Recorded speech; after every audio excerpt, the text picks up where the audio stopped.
Hello friends, अब हम second video को देखेंगे और इस वीडियो में हम मैथ्स के क्वेश्चन देखेंगे और साथ में हिंदी के क्वेश्चन देखेंगे।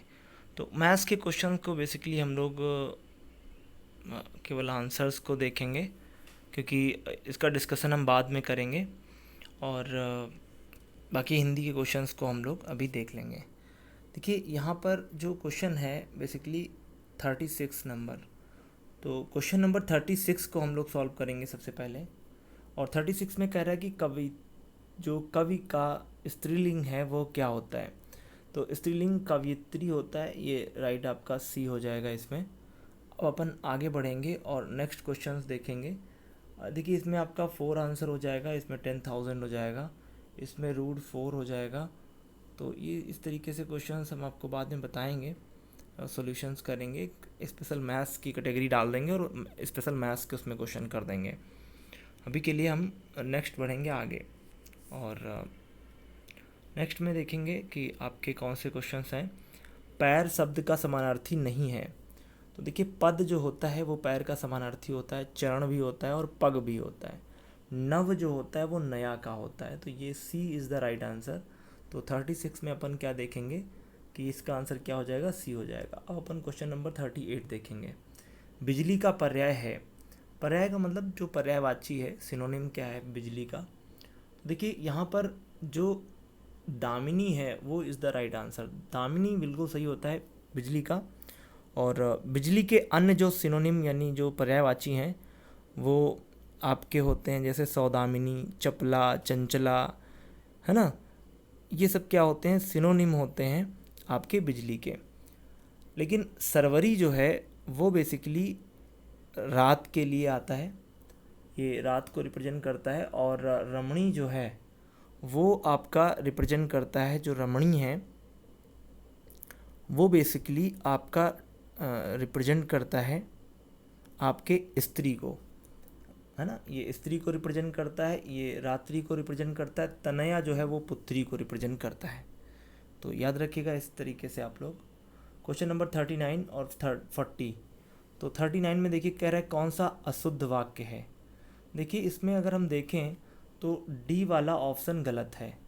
एक गुलाब की माला खरीद लेना, तो एक गुलाब की माला गलत होगा कहना। इसका सही आंसर होगा गुलाब की एक माला खरीद लेना, है ना। इस तरीके से तो ये आपका गलत है, यहाँ पर एक गुलाब की माला नहीं होगा। युद्ध में जो स्थिर है उसे युधिष्ठिर कहते हैं, सी आंसर सही हो जाएगा।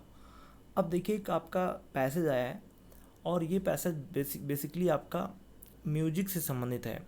इस पैसेज में म्यूजिक के इम्पोर्टेंस बताए गए हैं। पैसेज करने के 2 ढंग होते हैं। अगर आपके पास टाइम है तो आप बेसिकली पेपर को, पैसेज को पढ़ करके आंसर दीजिए। और अगर आपके पास टाइम नहीं है, कम टाइम है, तो आप बेसिकली क्वेश्चंस को पढ़ के और उसके आंसर सीधे निकाल सकते हैं। पैसेज बहुत ही सिंपल है। क्वेश्चन है, डायरेक्शंस देखिए यहाँ पे लिखा है, read the passage carefully and answer the corresponding questions 41 to 45 तक। कह रहा है for most people music is an important part of daily life. Some rely on, याद रखना रिले के साथ ऑन प्रपोजिशन, रिले ऑन, ठीक है, rely on music to get them through the morning commute, while the other turn up the favorite playlist to stay pumped during the workout। फिर लिखा हुआ है कि मैनी फॉक्स, फॉक्स का मतलब यहाँ पे लोकगीत है। इवन हैव द स्टीरियो, है ना, on when they cooking the meal, taking the shower, है ना। ये बता रहे हैं कि म्यूजिक कब कब लोग यूज करते हैं, जब मील बनाते हैं, खाना बनाते हैं, शावर यूज कर रहे होते हैं, folding the boundary. Music sad, sad music भी होते हैं, एनर्जेटिक, एक्टिव, बहुत जो आपको एक्टिव कर दें, एनर्जेटिक टाइप के। फिर रिलैक्स, जो बहुत आपको रिलैक्स फील कराएं। Because music can have such a huge impact on a person's mindset and well being, it should come no surprise that music therapy has been studied, है ना, for use the managing numerous medical conditions. all forms of music may have therapeutic effect, although the music forms one's own, है ना। आगे लिखा हुआ है कि culture may be most effective Chinese medical therapy, they the 5 internal organs, देखिए meridians sometimes जो आपका सिस्टम्स होते हैं believe to corresponding music tones which are used encourage healing. अब देखो इसको समझने के लिए, इस पैसेज को समझने के लिए, तो ये पैसेज आपने पढ़ लिया, बेसिकली आपको ये पता चल गया कि ये जो पैसेज है वो बेस्ड किस पर है। तो ये जो पैसेज है वो किस पर बेस्ड है सर, वो बेस्ड है आपका म्यूजिक के इम्पोर्टेंस पर बेस्ड है। अब अपन आगे बढ़ेंगे और देखेंगे नेक्स्ट जो आपका क्वेश्चंस है उसका आप क्वेश्चन देखने का प्रयास करेंगे। क्वेश्चन नंबर 41 कह रहा है music is often linked to, ये मूड से संबंधित होता है। जैसा कि आप देखोगे आपके पैसेज में आपका सीधे सीधे लिखा हुआ है लिंक टू मूड। देखिए यहाँ पर ऊपर से आप जब आएंगे तो ऊपर से आपका 6th लाइन में is often link to mood सीधा सीधा दे दिया गया है। अगर आप देखना चाहते हैं तो आप देख सकते हैं, एकदम सीधा सीधा वहाँ पर आपका मेंशन कर रखा है। देखिए कैसे अपन देखेंगे तो देखिए यहाँ पे लिखा हुआ है, 1 मिनट अभी दिखा रहा हूँ मैं आपको। ये देखिए लिंक्ड ऑफन लिंक टू, तो कुछ भी देखना आगे क्या है, मूड से संबंधित है ना, मूड पर डिपेंड करता है। फिर अपन आगे बढ़ेंगे और क्वेश्चन नंबर 42 देखेंगे। क्वेश्चन नंबर 42 में क्या कह रहा है सर, देखिए यहाँ पे क्वेश्चन नंबर 42 में क्या कह रहा है। 42 में कह रहा है कि how is music an important part of life, तो it makes us feel different emotions, तो A is the right answer. Question number 43 कह रहा है which of the statement is true, all forms of music में heal wounds, ये नहीं होगा, wounds को नहीं करता है। ऑल फॉर्म्स ऑफ म्यूजिक में हैव गुड इफेक्ट, नहीं। फिर लिखा है ऑल ऑफ म्यूजिक में भी सूदिंग, सूद एक वर्ड होता है सर, याद रखना, SOOTHING, सूदिंग का मतलब होता है शांत करना, मेक सूद होता है सूदिंग, है ना। तो इसका राइट आंसर होगा डी फॉर डॉग, मतलब ऑल फॉर्म्स ऑफ म्यूजिक में हैव थेरेपेटिक इफेक्ट। अगर इसको देखना चाहते हैं तो आप देख लीजिए, इसको मैं आपको दिखा देता हूँ। अभी देखिए आपका ये मिलेगा ऑल फॉर्म्स ऑफ म्यूजिक, है ना। तो ऑल फॉर्म्स ऑफ म्यूजिक देखिए यहाँ पर लिखा हुआ है, आप लाइन नंबर इसमें देखें, यहाँ से देखें, ऑल फॉर्म्स ऑफ म्यूजिक में हैव द थेरेपेटिक इफेक्ट, है ना। तो इस तरीके से यहाँ से हम उसको उठा लेंगे। अब हम आगे बढ़ेंगे, नेक्स्ट अगला जो है देखेंगे क्वेश्चन। तो यहाँ पर क्वेश्चन नंबर नेक्स्ट है आपका 44, कह रहा है कि give the synonym of use the word ample. याद रखिएगा सर, एम्पल का AMPLE, एम्पल का मतलब होता है प्रचुर, आप कह सकते हो प्रचुर मात्रा में, किसी चीज़ की मात्रा प्रचुर हो, इस तरीके से अपन क्या कह देते हैं उसको, सफिशियंट इसका सिनोनिम हो जाएगा। तो A is the right answer. Narrow का सकरा, शॉर्ट जानते हैं, मीगर जानते हैं, मीगर का मतलब कमी। गिव द सिनोनिम, अच्छा आपके और सिनोनिम क्या हो सकते हैं एम्पल के, देखिए एम्पल का सिनोनिम एक अबंडेंट हो सकता है, अबंडेंट, ABUNDAND, अबंडेंट का मतलब भी प्रचुर मात्रा में। एक वर्ड होता है प्लेंटीफुल, PLENTIFULL, प्लेंटीफुल।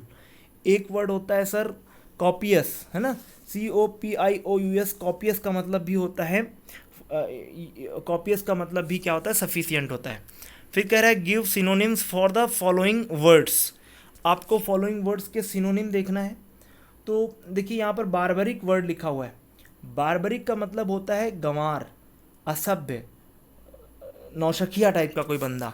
तो यहाँ पर देखिए civilized is the right answer, क्योंकि एंटो देना है आपको, तो सिविलाइज्ड हो जाएगा इसका। सिविलाइज्ड का मतलब सभ्य, बारबरिक का मतलब बारबरस बना है, बारबरस से बना है बारबरियस पर्सन, मतलब बहुत ही असभ्य। बूरिस, चर्लिस, बूरिस का मतलब भी, चर्लिस का मतलब भी सेम होता है, बारबरस, है ना।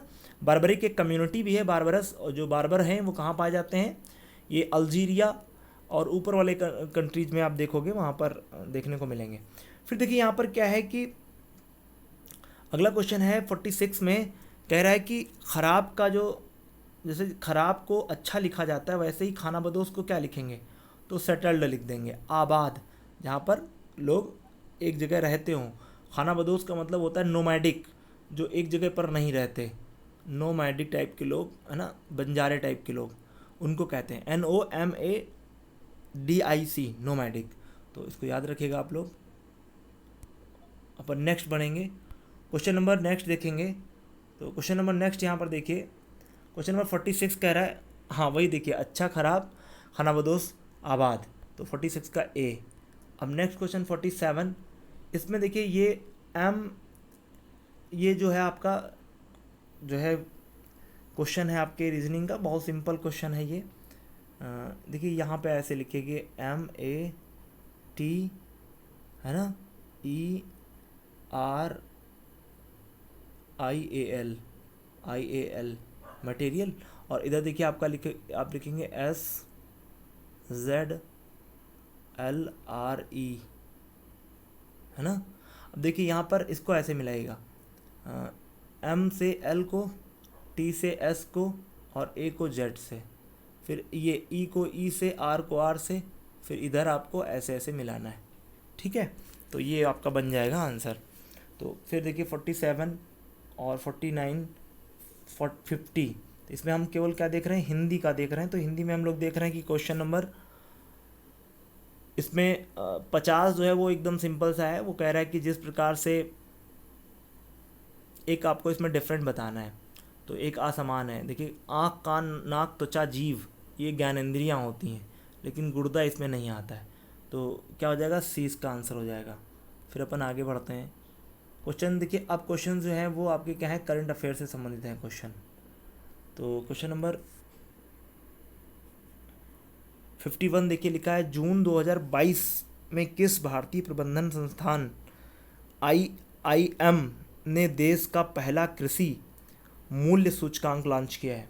तो सर ये बिल्कुल सिंपल है सर, इसका राइट आंसर क्या होगा, IIM अहमदाबाद ने किया है। तो इस चीज़ को याद रखिएगा, IIM अहमदाबाद।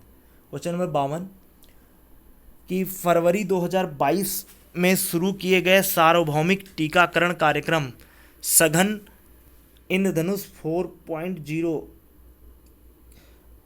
को राज्यों, केंद्र शासित प्रदेशों के कितने जिलों में जो है इसको 416, तो इसका राइट आंसर क्या हो जाएगा, 416 जिलों और राज्यों में चालू किया गया है। तो ये आई होप आप लोगों को राज्यों के ज़िले जो हैं 416, ये आपको कंफर्म हो गया होगा। अब अपन आगे बढ़ेंगे और नेक्स्ट क्वेश्चन को देखेंगे। देखिए नेक्स्ट क्वेश्चन यहाँ पर क्या है, वो एक चीज़ याद रखिएगा सर, ये जो सार्वभौमिक टीकाकरण है ये बच्चों के टीकाकरण से संबंधित है। इंद्रधनुष ये 25 दिसंबर, याद रखिएगा ये डेट आपसे पूछ सकता है, 25 दिसंबर, जो सुशासन दिवस के रूप में, गुड गवर्नेंस डे के रूप में मनाया जाता है अटल बिहारी वाजपेयी के जो है उपलक्ष्य में, ये 2014। तो याद रखिएगा ये कब लॉन्च हुई, 25 दिसंबर 2016 को, मिशन इंद्रधनुष, जिसमें बच्चों को 7 या 8 प्रकार के टीके लगाए जाते हैं, तो इसलिए इसको इंद्रधनुष का नाम देते हैं।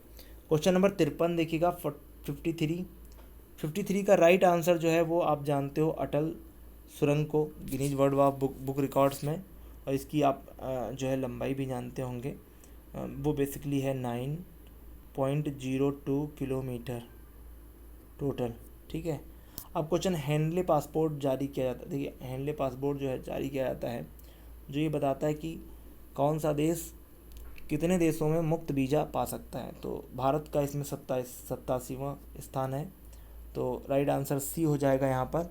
और जापान टॉप पर है, 193 देशों में उसको फ्री वीज़ा प्राप्त है। तो 193 है ना देशों का वीज़ा प्राप्त है, जापान सबसे टॉप पर इसमें अपनी पोजीशन रखता है।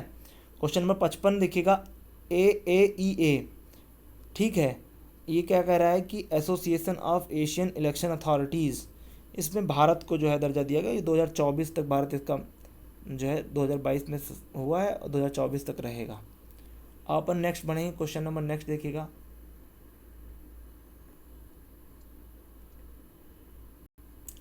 कह रहा है मई 2022 में कौन सा नियो बैंकिंग स्टार्टअप है ना जो है भारत का 100वां यूनिकॉर्न बन गया है। तो इसका राइट आंसर क्या होगा सर, याद रखिएगा, इसका राइट आंसर होगा आपका ओपन, है ना, open, B is the right answer. Question number 57 का देखिएगा, अंतर्राष्ट्रीय ऊर्जा एजेंसी 1974 में इसकी इस्टेब्लिशमेंट हुई है, 1974 में। और IEA, है ना, एक रिपोर्ट जारी करता है, इंटरनेशनल जो है एनर्जी एजेंसी, जिसमें बताया गया कि 2026 तक भारत तीसरे बड़े एथेनॉल उपभोक्ता के रूप में किस देश को पीछेगा, चीन को पीछे छोड़ देगा। याद रखिएगा, एथेनॉल ब्लेंडिंग का कार्यक्रम गवर्नमेंट ने चालू किया है कि पेट्रोल में कितना जो है एथेनॉल मिला करके हम लोग जो है यूज करेंगे। तो ये चीज़ें आपकी बताई गई। क्वेश्चन नंबर 58 में, उत्तर प्रदेश किस शहर में स्किल इंडिया अंतर्राष्ट्रीय केंद्र की स्थापना की जा रही, ये वाराणसी द राइट आंसर है। क्वेश्चन नंबर 59, नवंबर 2021 में नरेंद्र मोदी ने पूर्वांचल एक्सप्रेस वे का उद्घाटन किया। इस एक्सप्रेस वे के संबंध में विकल्प में कौन सा तथ्य सही नहीं है। तो देखिए इसका अब क्वेश्चन समझ लीजिएगा, क्वेश्चन बहुत ही अच्छा क्वेश्चन है। इसका देखिए ए ऑप्शन तो बिल्कुल सही है, क्योंकि नवंबर 2021 में नरेंद्र मोदी ने पूर्वांचल एक्सप्रेस वे का उद्घाटन किया, तो इधर right answer. Question number B भी बिल्कुल सही है, क्योंकि ये कह रहा है कि इस एक्सप्रेस वे की लंबाई जो है 341 किलोमीटर है, ये भी सही है। यह एक्सप्रेस वे बलिया के ये क्वेश्चन गलत है सर, तो सी द राइट आंसर, क्योंकि सी ऑप्शन गलत है। बलिया के मंदरिया गांव तक बनाया, ये गलत है। यहाँ पर लिखेंगे हम लोग, नोट कर लीजिएगा, यह जो है चांद सराय गांव में बनाया जा रहा है, चांद सराय गांव, ना कि मंदरिया। तो लिख लीजिएगा चांद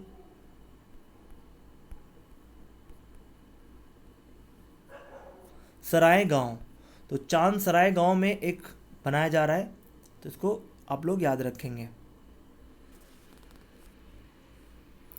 चांद सराय गांव, ठीक है।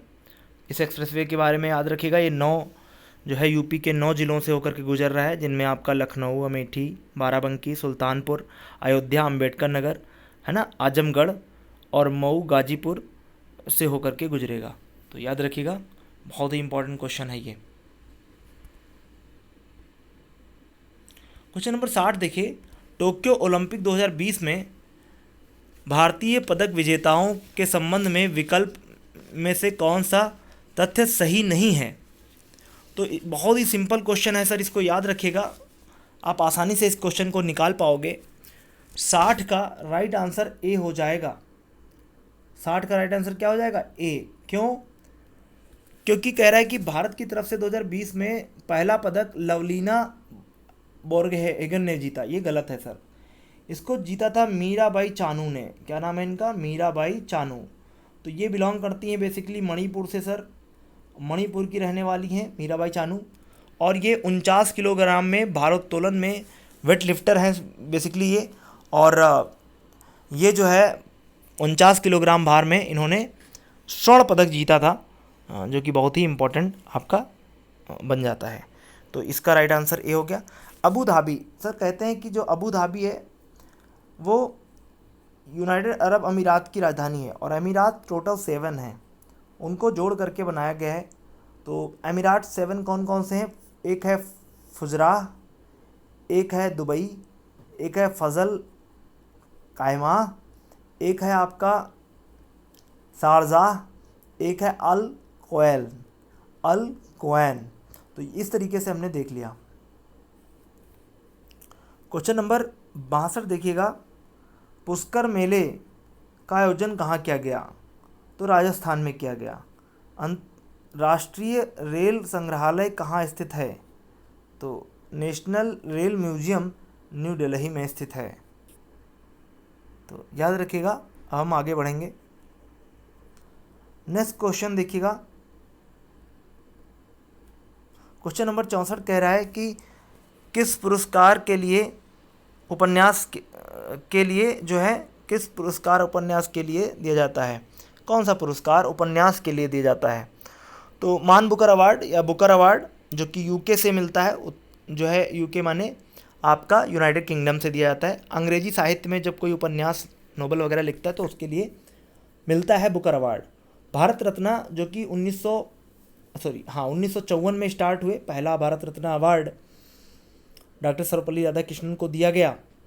और भारत रत्न अवार्ड भारत का सबसे सर्वोच्च अवार्ड है। और बुकर अवार्ड यूके की सरकार के द्वारा दिया जाता है, यूनाइटेड किंगडम के द्वारा दिया जाता है। बुकर अवार्ड बेसिकली ये भी जो है उपन्यास के लिए दिया जाता है। पुलित्जर जो है वो आपके मास कम्युनिकेशन में मिलता है, पत्रकारिता के क्षेत्र में मिलता है पुलित्जर अवार्ड। तो इसमें आपको अगर राइट आंसर लगाना है तो बुकर पुरस्कार लगाना है। क्वेश्चन नंबर नेक्स्ट देखेंगे अपन 65। 1084 की माँ, ये महाश्वेता देवी बंगाली राइटर हैं, ये बंगाल से बिलोंग करती हैं। 2016 में इनका डेथ हो गया है, याद रखिएगा। Question number 66। संसद में कितने सदन होते हैं? तो 2 सदन होते हैं कुल, एक उच्च सदन एक निम्न सदन। उच्च सदन मतलब राज्यसभा, निम्न सदन मतलब लोकसभा। Question number 67। 57वां ब्रिटिश पुरस्कार किसे प्रदान किया गया है? तो 57वां ज्ञानपीठ पुरस्कार नोट कर लीजिएगा दामोदर माउजो को दिया गया है। और 56वां नीलमणि फुकन को दिया गया था। ये कोंकणी राइटर हैं दामोदर माउजो। कोंकणी भाषा जो बेसिकली आपकी बोली जाती है गोवा और कर्नाटक के बीच, और इधर आपकी बोली जाती है कोंकणी लैंग्वेज। क्वेश्चन नंबर 68 का राइट आंसर होगा पोलैंड। क्वेश्चन नंबर 69 का राइट आंसर होगा उत्तर प्रदेश। विषय 1 डिस्ट्रिक्ट 1 प्रोडक्ट था, जो गणतंत्र दिवस की परेड 2022 में राज्यवार जो झांकियाँ निकलती हैं उसमें जो सबसे टॉप पर पोजीशन गेन की थी वो यूपी ने की थी। और यूपी की जो थीम थी काशी विश्वनाथ मंदिर, और आपका 1 डिस्ट्रिक्ट 1 प्रोडक्ट का प्रोग्राम था। अब अपन आगे बढ़ेंगे और क्वेश्चन नंबर 70 देखेंगे। क्वेश्चन नंबर 70 में बहुत ही सिंपल सा क्वेश्चन नंबर 70 है। वो कह रहा है कि जनवरी 2022 में संपन्न टाटा स्टील शतरंज 2022 चैलेंजर्स वर्ग में खिताब किसने जीता? तो याद रखिएगा अर्जुन एरिगैसी ने जीता है, भारत के हैं, और मैग्नस कार्लसन को हराया है इन्होंने। तो आई होप आप लोगों को ये चीज़ें समझ में आ गई होंगी।